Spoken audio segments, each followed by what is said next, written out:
Assalamualaikum warahmatullahi wabarakatuh. Selamat malam. Jumpa lagi dengan saya Aldi di channel Mereka Ada.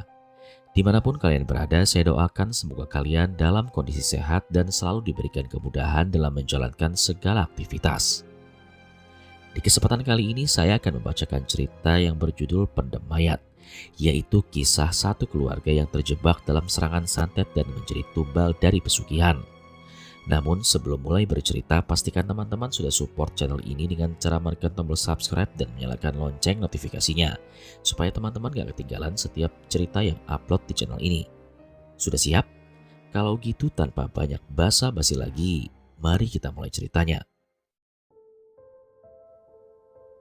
Pagi-pagi sekali Agung pergi ke rumah ibunya yang bernama Ibu Nani. Sebenarnya jarak antara rumahnya dengan rumah ibunya agak jauh. Dia berada di pertengahan kota sedangkan ibunya berada di sudut kota di sebuah kota yang ada di daerah Jawa Barat. Tujuan dirinya pergi ke rumah ibunya adalah ingin menyampaikan maksud dan tujuannya yang selama ini sudah dipendam oleh istrinya yaitu Wastari. Wastari meminta kepada Agung untuk pindah rumah ke sebuah tempat yang ada di Jawa Tengah. Kebetulan tempat itu adalah kampung halaman Wastari. Di sana ada sebuah rumah yang sudah tidak berpenghuni semenjak kematian dari keluarganya. Hanya saja ada beberapa saudaranya yang masih mengurus rumah yang ada di sana untuk nantinya dipergunakan selayaknya atau menunggu kedatangan Wastari yang sudah lama tidak kembali ke kampung halamannya semenjak 10 tahun dirinya menikah dengan Agung. "Assalamualaikum, Bu," ucap Agung sembari mengetuk pintu rumah kayu yang dibangun oleh ayahnya itu. Tidak berselang lama keluarlah seorang wanita yang mengenakan pakaian ala Sunda. Wanita tersebut adalah Ibu Nani, ibu dari Agung. Agung segera menyalami tangan Ibu Nani. Tak lupa Agung mencium dahi dan pipi ibunya itu. "Waalaikumsalam, kamu sendirian? Mana istri kamu, Nak?" "Iya, Bu, aku sendirian. Kebetulan Wastari lagi menyiapkan sesuatu untuk kepulangannya keluar kota." "Walah, ya sudah, masuk." Ibu Nani mempersilahkan anaknya tersebut untuk masuk ke dalam rumah. Sama seperti biasanya, rumah dari Ibu Nani tidak ada perubahan. Dinding rumah tersebut tergantung banyak sekali kenangan dan foto-foto saat bapaknya masih hidup. "Pak Argo Sukmo, nama bapak bagus ya, Bu?" Ibu Nani hanya tersenyum. Ia kemudian menyajikan teh hangat manis beserta dengan makanan kesukaan anaknya itu. "Keripik singkong buatan Ibu." "Ya siapa lagi yang bisa buat keripik seenak ini?" Agung langsung mengambil keripik singkong asin buatan ibunya. Memang secara rasa keripik singkong buatan ibunya ini tidak tertandingi dan rasanya benar-benar enak. "Kamu mau kemana, Nak?" tanya Ibu Nani, orang tua dari Agung. "Gini, Bu, aku dan Wastari ingin pergi ke rumah Wastari dulu. Rencananya kita akan menetap di sana, tapi sebelum kita menetap, kita ingin survei dulu tempatnya. Mungkin aku juga akan mengajak Didi untuk ke tempat mendiang keluarga Wastari." Ibu Nani memegang kedua tangan anaknya. Ia tidak rela jika harus berpisah dengan anaknya dan pergi ke rumah Wastari yang berada di daerah Jawa Tengah. "Jangan, Nak, Ibu takut." "Loh, Ibu takut apa?" "Bapak." "Bu, Bapak sudah tenang di sana. Kita kan sering adakan doa bersama untuk Bapak." Semenjak kematian dari suaminya, Ibu Nani merasakan ada sesuatu yang nantinya akan terjadi lagi secara cepat tak kala anaknya akan pergi ke rumah Wastari yang berada di salah satu daerah yang ada di Jawa Tengah. "Tapi, Nak, keluarga kita memang dari dulu telah mengalami banyak hal yang tidak kamu ketahui. Kematian dari bapakmu itu adalah salah satunya." Agung hanya terdiam. Ia belum berani memotong perkataan ibunya yang tampak dengan jelas wajahnya serius yang tergambarkan dari raut wajah serta ekspresi ungkapannya. Perlahan tangan Ibu Nani memegang wajah Agung. Tangannya sudah sedikit kasar. Urat-urat di tangan ibunya terasa jelas di pipi Agung. Entah mengapa Agung merasa tidak tega jika ibunya memberikan sebuah pantangan sedalam ini. "Kamu harus tahu, jika dendam masa lalu itu masih ada, dendam itu sangat berbahaya." "Dendam? Dendam apa, Bu?" "Bapakmu ditemukan meninggal dunia dalam keadaan yang mengenaskan. Tubuhnya tertanam di sebuah liang lahat yang cukup untuk dirinya sendiri. Kepalanya mendongak ke atas. Ini semua karena ulah seorang musuhnya yang berada di daerah Jawa Tengah, Nak. Kamu harus hati-hati. Agung masih terdiam. Memang tidak salah jika dirinya sempat sowan ke rumah ibunya terlebih dahulu. Mungkin dengan cerita macam ini, ia lebih berhati-hati tak kala rencananya menuju daerah Jawa Tengah benar-benar dilakukan. Selepas bertemu dengan ibunya, Agung kembali ke rumah. Ia masih memikirkan perkataan ibunya terkait kematian ayahnya. Agung ingat sewaktu kecil, ayahnya memiliki seorang sahabat yang berada di daerah Jawa Tengah. Entah mungkin itu hanya kebetulan atau memang ada kaitannya. Tapi jika dipikir-pikir, semenjak kematian ayahnya, sahabat dari ayahnya ini tidak pernah menengoknya ke rumah. Agung masih menyetir mobilnya dengan perasaan yang rancu. Hatinya tampak penuh dengan kebimbangan dan keanehan terkait apa yang selama ini ia ketahui terkait masa lalu keluarganya. Saat dimana Agung sedang memikirkan hal-hal yang tidak masuk akal, sebuah mobil melaju dengan kencang dan hampir menabraknya. Sialan! Tidak berselang lama terdengar suara benturan yang sangat kencang. Mobil itu menabrak pembatas jalan. Agung segera menepikan mobilnya dan melihat dengan jelas pengemudi mobil tersebut sudah meninggal di tempat dengan keadaan yang sangat mengenaskan. Agung berusaha mendekat ke pengemudi tersebut. Namun di sisi lain orang-orang berteriak histeris dan ketakutan. Tidak ada satu orang pun yang berani mendekat ke pengemudi tersebut. Bercanda kan ini? Cepat panggil polisi. Aneh. Sungguh sangat aneh. Saat Agung berteriak semacam itu, orang-orang yang ada di dekatnya justru tersenyum. Mereka tertawa terbahak-bahak seperti menertawakan kematian dari pengemudi tersebut. Agung memperhatikan setiap wajah dari orang-orang yang menertawakan kematian dari pengemudi itu. Mengapa mereka tertawa di saat kematian ada di hadapannya? Apakah mereka benar-benar manusia? Tidak berselang lama, pundak Agung ditepuk dari belakang. Pak, weh, lagi ngapain di sini? Ucap salah seorang yang membuatnya tersadar. Agung kembali melihat orang-orang yang ada di sekitarnya. Aneh, mereka justru menangis dan merasa ketakutan. Astagfirullah, ada apa ini, Pak? Agung segera buru-buru pergi dari tempat itu dan memasuki mobilnya dengan perasaan yang sangat tidak tenang. Sebelum berangkat, ia segera menenangkan pikirannya. Agung tidak mau hal yang serupa akan terjadi hanya karena keteledoran dan sifat tidak tenang dirinya. Agung masih mempertanyakan kejadian yang baru saja terjadi. Dia merasa ada kejanggalan yang tidak pernah ia rasakan sebelumnya. Kok bisa ya orang meninggal diketawain? Pikirnya kala itu. Namun saat dirinya sedang menenangkan diri, tiba-tiba dari jok belakang terdengar suara tawaan kecil seorang anak laki-laki. Agung terkejut mendengar suara tawaan tersebut. Ia kemudian melihat ke arah jok belakang lewat kaca spion. Kemudian terlihat dengan jelas seorang pengemudi dengan leher yang sudah patah sedang duduk di jok kursi bagian belakang. Pengemudi yang baru saja mengalami kecelakaan dan meninggal di tempat itu sedang tersenyum ke arah Agung. Astagfirullah. Agung langsung menoleh ke arah belakang. Akan tetapi sosok yang dimaksud sudah tidak ada. Agung merasa jika dirinya sudah merasakan hal-hal yang janggal semenjak bertemu dengan ibunya itu. Ia kemudian menghela nafas sejenak. Sembari menenangkan diri, Agung segera meninggalkan tempat dan menuju rumah untuk bersiap-siap melakukan perjalanan menuju Jawa Tengah. Setibanya di rumah, Agung segera memasuki rumahnya. Ia kemudian melihat anak dan istrinya sudah bersiap-siap merapikan semua barang-barang yang nantinya akan dipergunakan untuk berpindah. Assalamualaikum. Waalaikumsalam. Agung melihat istrinya telah menyiapkan semua barang-barang miliknya dan juga milik keduanya, Wastari dan juga Didi. Mas, kamu udah datang? Baru aja, semuanya sudah siap. Sudah mas, tinggal berangkat aja. Gimana, ibu izinin kita pindah gak mas? Agung mengistirahatkan tubuhnya sejenak. Ia kemudian menghela nafas panjang seperti membuang isi beban pikirannya. Ada apa mas? Ada sesuatu? Enggak, mas cuma ngerasa aneh aja. Tadi mas ngelihat orang kecelakaan, terus pengemudinya meninggal. Mas turun dari mobil, tapi anehnya orang-orang yang ada di sekitar mas justru menertawakan kematian si pengemudi itu. Pas masuk mobil di jok belakang, mas ditampakin sosok pengemudi itu. Wastari hanya terdiam. Ini bukan pertama kalinya dirinya mendengarkan cerita yang aneh yang berkaitan dengan korban kecelakaan. Wastari seperti mengingat sesuatu yang kelam yang pernah terjadi juga kepada keluarganya.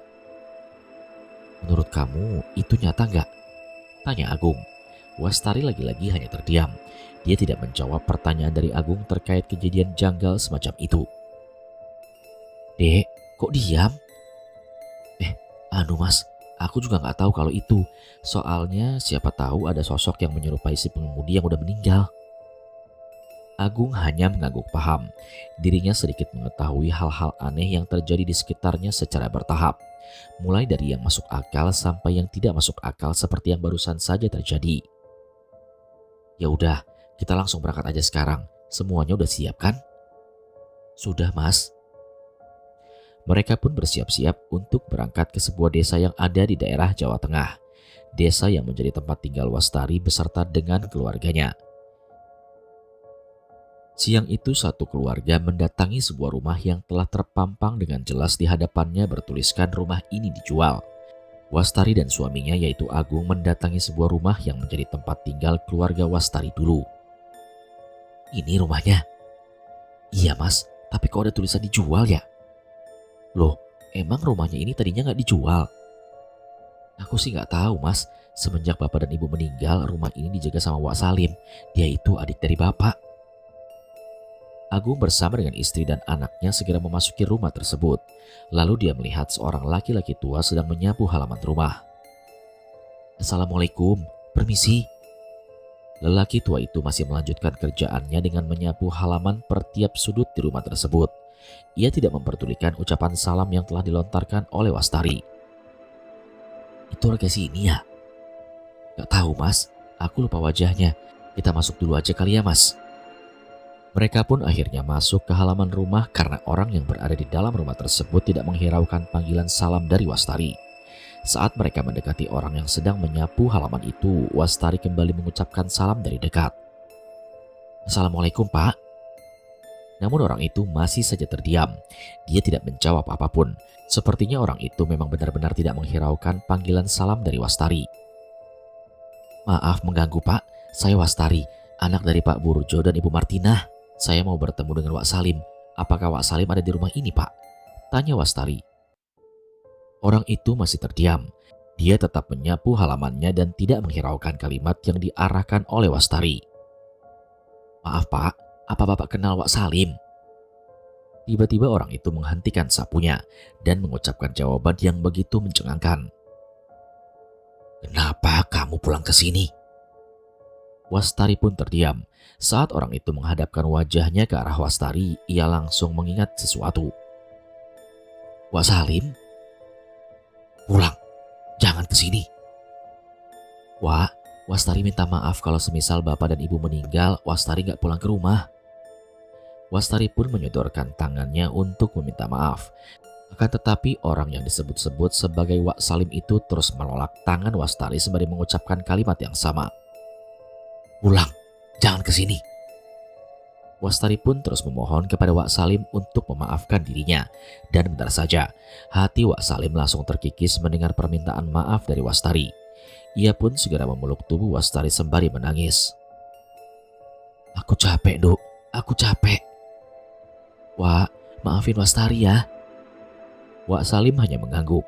Ia mengikhlaskan semua yang sudah terjadi termasuk dengan kesalahan dari Wastari yang tidak datang menghadiri pemakaman kedua orang tuanya.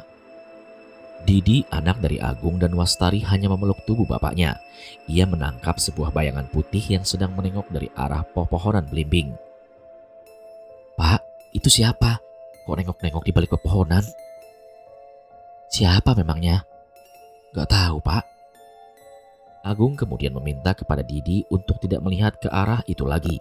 Didi pun hanya memeluk tubuh bapaknya dengan penuh ketakutan. Di dalam rumah tersebut, Wak Salim tinggal sendirian. Setiap harinya ia membersihkan halaman depan rumah seorang diri. Waktu itu saat kedua orang tuamu meninggal dunia, tidak banyak warga yang mau memakamkannya. Katanya kematian dari kedua orang tuamu itu sangat aneh. Jelas Wak Salim. Memangnya aneh kenapa, Wak? Tanya Wastari. Wak Salim mempersilahkan kepada Agung dan yang lainnya untuk menyeruput teh hangat buatannya sendiri. Silakan diminum dulu. Terima kasih ya, Wak, ucap Agung. Oh iya, Wak, ini suamiku, namanya Agung. Kalau yang ini anakku, namanya Didi. Wak Salim hanya tersenyum melihat keluarga utuh dari Wastari. Ia tidak menyangka jika keponakannya ini sudah memiliki keluarga yang utuh dan terlihat sangat bahagia. Wastari, nama kamu selalu disebut-sebut oleh kedua orang tuamu sebelum meninggal. Jelas Wak Salim dengan raut wajah yang penuh keseriusan. Wastari dan yang lainnya hanya menyimak perkataan dari Wak Salim, sembari melihat ke sekitaran rumah yang benar-benar terlihat sangat kotor. Wajah rumah ini jarang sekali dibersihkan. Wak Salim hanya membersihkan bagian depan rumah. Umurnya yang sudah terlihat tua ini benar-benar tidak mampu untuk membereskan seisi rumah secara total. Malam itu, aku ingat saat ada bola api yang mengelilingi rumah ini banyak sekali, belasan. Para warga juga melihat dengan jelas jika bola api itu memutari rumah ini. Bola api? Apa itu, Wak? Banaspati namanya. Dia adalah media santet yang dipergunakan untuk menyerang keluarga ini. Namun, belum cukup sampai di situ. Penderitaan yang mengerikan tak kalah kedua orang tuamu itu ingin dikuburkan. Wastari menggenggam kedua tangannya. Ia sempat tertarik emosi dengan cerita yang dipaparkan oleh Wak Salim kepada dirinya. Tanah kuburan tempat keduanya ingin dikubur penuh dengan air. Kedua jasad orang tuamu tidak boleh dikuburkan dalam keadaan terlentang, melainkan harus dipendam dalam keadaan berdiri. Jelas Wak Salim kepada Wastari. Wastari pun langsung menundukkan kepalanya. Ia tidak sanggup lagi mendengarkan semua perkataan yang dipaparkan oleh Wak Salim. Sedangkan Agung, ia merasakan ada kejanggalan terkait perkataan yang dipaparkan oleh Wak Salim. Terlebih lagi saat Wak Salim menyebutkan jika jasad kedua orang tua Wastari tidak bisa dikuburkan dalam keadaan terlentang. Lantas bagaimana caranya untuk menutup kedua mayat itu yang terkubur dalam keadaan berdiri? Wak, maaf mau tanya, apakah kedua jasad tersebut benar-benar dikuburkan dalam keadaan berdiri sampai saat ini? Tanya Agung. Iya, betul. Mereka harus dikuburkan dalam keadaan berdiri, tidak boleh terlentang atau menghadap ke arah barat. Memangnya kenapa harus seperti itu, Wak? Jika dilakukan seperti itu, maka serangan santet selanjutnya akan mengarah kepada keturunan yang lain. Dan tiba-tiba hujan turun dengan sangat derasnya. Kilat memecahkan suara dengan kencang di luaran. Didi segera memeluk tubuh ayahnya karena merasa ketakutan. Ia takut bukan karena suara petir yang membuat jantung menjadi berdetak kencang, melainkan dari luaran rumah Didi mendengar suara aneh yang suaranya sendiri seperti suara benda yang dibenturkan pada benda padat. Wak Salim menatap wajah Didi yang ketakutan. Ia menyadari jika Didi mendengar suara aneh yang berasal dari luaran. Di desa ini suara aneh seperti itu sudah sering terjadi.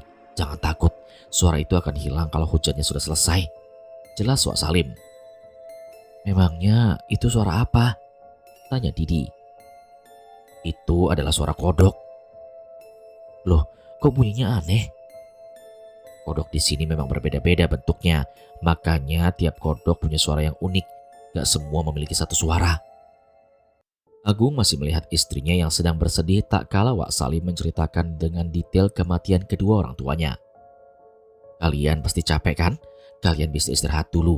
Nanti kalau sudah siap tinggal di sini, kalian bisa ambil semua barang-barang kalian dan pindahkan ke sini. Jelas Wak Salim. Wak Salim pun pergi meninggalkan mereka bertiga. Agung masih bertanya-tanya terkait semua cerita yang dipaparkan langsung oleh Wak Salim kepada dirinya. Jadi gimana? Mau tetap tinggal di sini? Tanya Agung kepada Wastari. Aku masih belum tahu, Mas. Aku juga kaget terhadap cerita yang baru saja Wak Salim ceritakan. Selama ini bapak dan ibu dikenal baik sama para warga. Aku juga agak aneh sih dengan cerita ini. Didi kemudian melepaskan pelukannya. Ia berjalan ke arah luaran pintu. Hujan di luaran masih sangat deras.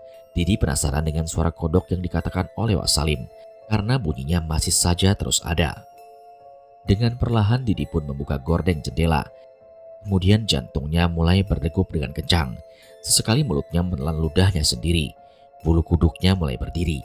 Entah mengapa Didi merasakan hawa merinding yang begitu sangat jelas. Saat dimana dirinya melihat luaran rumah, sayup-sayup Didi melihat ada sosok aneh yang sedang berdiri tepat di dekat pohon belimbing. Persis saat dimana dirinya melihat sosok wanita menggunakan kain serba putih.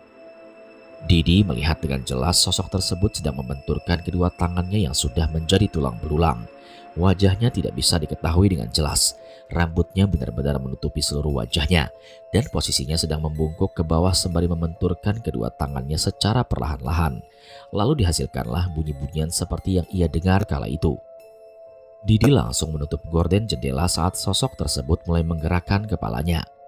Ia yakin jika yang baru saja dilihatnya adalah bukan manusia. Didi pun berjalan ke arah ayahnya. Ia kembali memeluk ayahnya dan meminta untuk segera pulang dari rumah ini.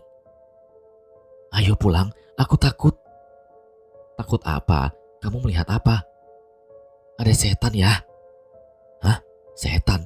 Di mana?" "Dekat pohon belimbing." Didi segera menunjuk ke arah luaran rumah. Ia baru saja melihat sebuah penampakan aneh yang merupakan sumber dari suara yang seperti kodok yang dikatakan oleh Wak Salim. Agung pun segera menuju gorden jendela, diikuti oleh Wastari yang juga penasaran dengan apa yang baru saja dilihat oleh Didi barusan. Saat mereka membuka gorden jendela, mereka melihat Wak Salim sedang mengambil kodok di dekat pohon belimbing. Lalu bersama dengan itu, Wak Salim langsung menengok ke arah mereka yang sedang mengintip dari dalam rumah sembari tersenyum lebar. "Coba lihat, itu Wak Salim lagi nangkepin kodok." Wak Salim pun berjalan ke arah pintu bagian depan rumah. Agung segera membuka pintu tersebut walau hujan di luaran masih saja besar. "Nih, ini kodoknya," ucap Wak Salim. Didi langsung melihat kodok yang ditangkap oleh Wak Salim. Perlahan Wak Salim menekan perut kodok tersebut hingga mengeluarkan bunyi-bunyian yang hampir mirip. Wak Salim terlihat tersenyum kepada Didi. Ia kemudian mengatakan sesuatu kepada Didi terkait suara-suara yang dimaksud. "Itu suara kodok, suaranya gitu bunyinya." Namun tidak berselang lama, Didi menangkap suara lain yang suaranya berbeda dengan suara kodok yang baru saja ia dengar. Didi pun segera memegang tangan ayahnya. Agung merasakan ada keanehan yang dialami oleh Didi saat itu.